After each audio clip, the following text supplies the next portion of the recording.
మేము రిజర్వేషన్లు అక్కడ ఇంప్లిమెంట్ చేయట్లేదు చెప్తుంది, ఆర్టికల్ 39 చెప్తుంది.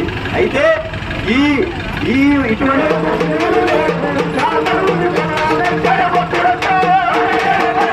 హైదరాబాద్ నుంచి బస్సు వేసుకొని సొంత డబ్బులు ఖర్చు పెట్టుకొని మేము డబ్బులు పెట్టుకొని ఎందుకు తిరుగుతున్నాం?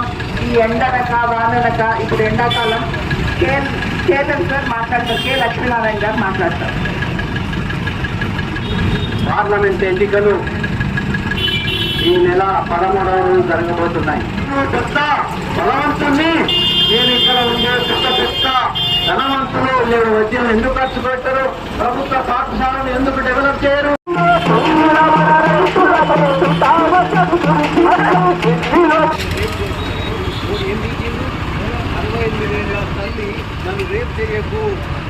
రహితంగా ఈ దేశం కోసం, మీ కోసం, మీ కుటుంబం కోసం, మీ పిల్లల కోసం ఆలోచించి దయచేసి ఏ పార్టీకైనా వేసుకోండి, నోటాకైనా వేసుకోండి, కానీ కమలం గుర్తుకు మాత్రం దయచేసి వేయకండి. ఈ దేశం మీద ప్రేమ ఉంటే దయచేసి కమలానికి వేయకండి.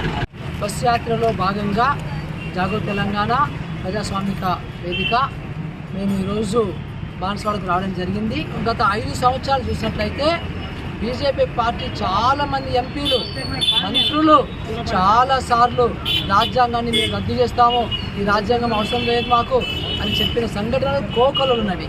మన ఎంపీ గారే మన రాష్ట్రం నుంచి అరవింద్ గారు కూడా చెప్పారు.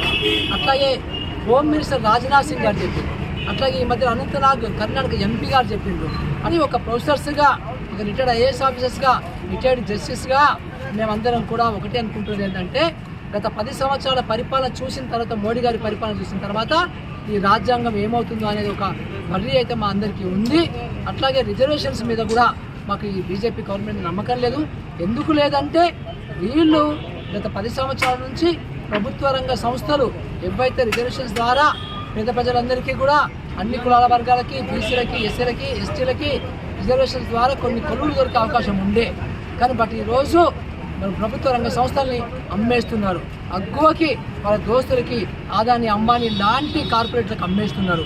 అట్లాగే నూతన విద్యా విధానంలో వాళ్ళు పెద్ద ఎత్తున ప్రైవేటు విశ్వవిద్యాలయాలని ఎంకరేజ్ చేయాలని చెప్తున్నారు. అంటే ఈ రకంగా ప్రైవేటు విశ్వవిద్యాలయాలు వస్తే ఇప్పుడున్నటువంటి రిజర్వేషన్స్ అంటే బీసీ పిల్లలకి, ఎస్సీ పిల్లలకి, ఎస్టీ పిల్లలకి ఇంకా సీట్లు దొరకవు. అంటే వీళ్ళందరూ కూడా ఇంటర్మీడియట్ ఆపేసేయాల్సిన పరిస్థితి వస్తుంది. ఇవన్నీ కూడా ధనవంతులకే విద్యనివ్వాలి, ధనవంతులకే. అంటే మోడీ గవర్నమెంట్ అంతా చివరికి చెప్పాల్సింది ఏంటంటే, మోడీ గవర్నమెంట్ ఆ 1% కార్పొరేట్లు, ధనవంతులు, కాంట్రాక్టర్లు ఎవరైతే ఉన్నారో వాళ్ళని సపోర్ట్ చేయడానికే వాళ్ళ పాలసీస్ ఉన్నాయి తప్ప 90% జనాభా ఉన్నది. వీళ్ళందరికీ కూడా ఒక మంచి పాలసీలు, మంచి చట్టాలు, మంచి విధానాలు తీసుకొచ్చే ఉద్దేశం లేదు. అందుకనే ఈ రాజ్యాంగాన్ని రక్షించాల్సిన అవసరం మాలాంటి వాళ్ళ మీద ఉంది. కాబట్టి మేము రాష్ట్రమంతా తిరిగి ఈసారి కమలం గుర్తుకు ఓటు వేయొద్దు, ఈసారి బీజేపీ పార్టీని గెలిపియొద్దు, ఈసారి మోడీని ఓడించాలి అనే నినాదంతో మేము రాష్ట్రమంతా చెప్తున్నాం. ధన్యవాదాలు.